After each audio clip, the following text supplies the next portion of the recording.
হয় ইতিমধ্যে আমি অসমত ইতিমধ্যে আমি এটা বিশ্বাস যাত্ৰা বুলি আমি এটা আৰম্ভ কৰিছিলোঁ অনুষ্ঠান এটা গুৱাহাটীৰ পৰা আৰু ইতিমধ্যে আমাৰ প্ৰথম পৰ্যায় শেষ হ'ল আৰু দ্বিতীয় পৰ্যায়ত আমি বিশ্বাস যাত্ৰাটো আৰম্ভ কৰিছিলোঁ নলবাৰীৰ পৰা কোকৰাঝাৰলৈকে আৰু যে আমাৰ দ্বিতীয় পৰ্যায়ৰ কোকৰাঝাৰত আমাৰ এইটো একেবাৰে শেষ কাৰ্যসূচী দ্বিতীয় পৰ্যায়ৰ আৰু আমি এই বিশ্বাস যাত্ৰাত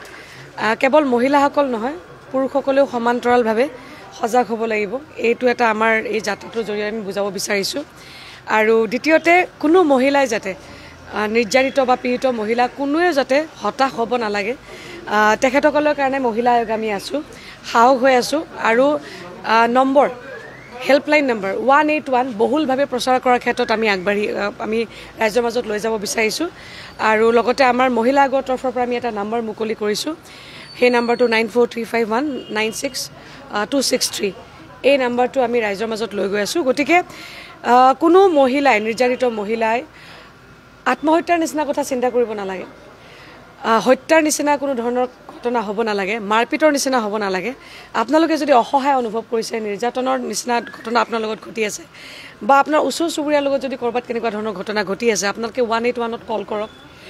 তাৰ পৰা আপোনালোকক গাইড কৰিব ওৱান ষ্টপ চেণ্টাৰ প্ৰত্যেকখন জিলাত আছে সেই ওৱান ষ্টপ চেণ্টাৰসমূহ আমি যিমান পাৰোঁ সিমান ৰাইজৰ সাধাৰণ আমি গাঁৱত বসবাস কৰা মানুহলৈকে লৈ যাব বিচাৰিছোঁ যে ওৱান ষ্টপ চেণ্টাৰ এটা আছে প্ৰত্যেকখন জিলাত আৰু এই ওৱান ষ্টপ চেণ্টাৰত এগৰাকী তৎকালীনভাৱে যদি কোনোবা বিপদত পৰে মহিলা এগৰাকী তেওঁক যদি আশ্ৰয়ৰ দৰকাৰ তাত 10 দিনলৈকে থাকিব পাৰে তাত তেওঁলোকে ন্যায়িক সুবিধাখিনি পোৱাৰ ব্যৱস্থা গ্ৰহণ কৰি দিব আৰক্ষী সেৱাৰ ব্যৱস্থাখিনি গ্ৰহণ কৰি দিব চিকিৎসাৰ ব্যৱস্থা গ্ৰহণ কৰিব যদি কাউন্সেলিঙৰ যদি তেখেতসকলৰ যদি দৰকাৰ আছে সেইখিনি কৰিব তাৰ লগতে তেওঁলোকক বিভিন্ন ধৰণৰ যদি এজাহাৰখন যদি কোনোবাই লিখিব নোৱাৰে সেই এজাহাৰখন লিখাৰ ক্ষেত্ৰতো ওৱান ষ্টপ চেণ্টাৰে সহায় কৰি দিব গতিকে একদম বেছিক বস্তুখিনি লৈ পেলাই আমি আগবাঢ়িছোঁ আৰু মই ভাবোঁ যে জিলাসমূহত আমি এটা নিৰ্দেশনা দিছোঁ যে মহিলা কোষ মহিলা আয়োগৰ এটা বেছিক ষ্ট্ৰাকচাৰ আছে যে মহিলা কোষবিলাক ব্লক পৰ্যায়ত আছে মহিলা কোষ জিলাসমূহত মহিলা কোষবিলাক আছে সেইবিলাক আমি উপযুক্ত ব্যক্তিৰ দ্বাৰা আমি সক্ৰিয় কৰিব দিছোঁ গঠন কৰিব দিছোঁ আৰু সক্ৰিয় কৰিব দিছোঁ প্ৰত্যেকজন নিৰ্যাতিত মহিলাই বা তেনেকুৱা ধৰণৰ ঘটনা যাতে থানামুখী নহয় তেওঁলোকে যাতে কথা কোৱাৰ এটা প্লেটফৰ্ম পায় তেওঁলোকক যাতে প্ৰপাৰ গাইড কৰিব পাৰে তাৰ কাৰণে জিলাসমূহত আমি মহিলা কোষবিলাক এক্টিভ কৰিব দিছোঁ কোনবিলাক কেছ থানাত যাব কোনবিলাক কেছ আদালতত যাব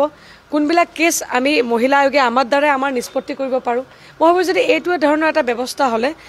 মই ভাবোঁ যে প্ৰত্যেকগৰাকী মহিলাই কথা কোৱাৰ এটা প্লেটফৰ্ম এটা পাব বা তেওঁলোকে এটা পৰামৰ্শ পোৱাৰ এটা প্লেটফৰ্ম এখন পাব গতিকে এই বেছিক বস্তুখিনিয়ে লৈ পেলাই আমি আগবাঢ়িছোঁ আৰু মই কোকৰাঝাৰত আজি খুব ভাল পালোঁ তেখেতসকলে ইতিমধ্যে বহুতখিনি কাম কৰি আছে কিন্তু এই বেছিক ষ্ট্ৰাকচাৰখিনি ইতিমধ্যে অলপ অসক্ৰিয় হৈ আছে ক'ৰবাত সেইখিনি মই সক্ৰিয় কৰিবৰ কাৰণে ক'লোঁ আৰু এই মাহটোতে আমি এটা ৰাজহুৱা শুনানি কৰিব দিছোঁ য'তে মই নিজে উপস্থিত থাকিম বুলি তেওঁলোকক ক'লোঁ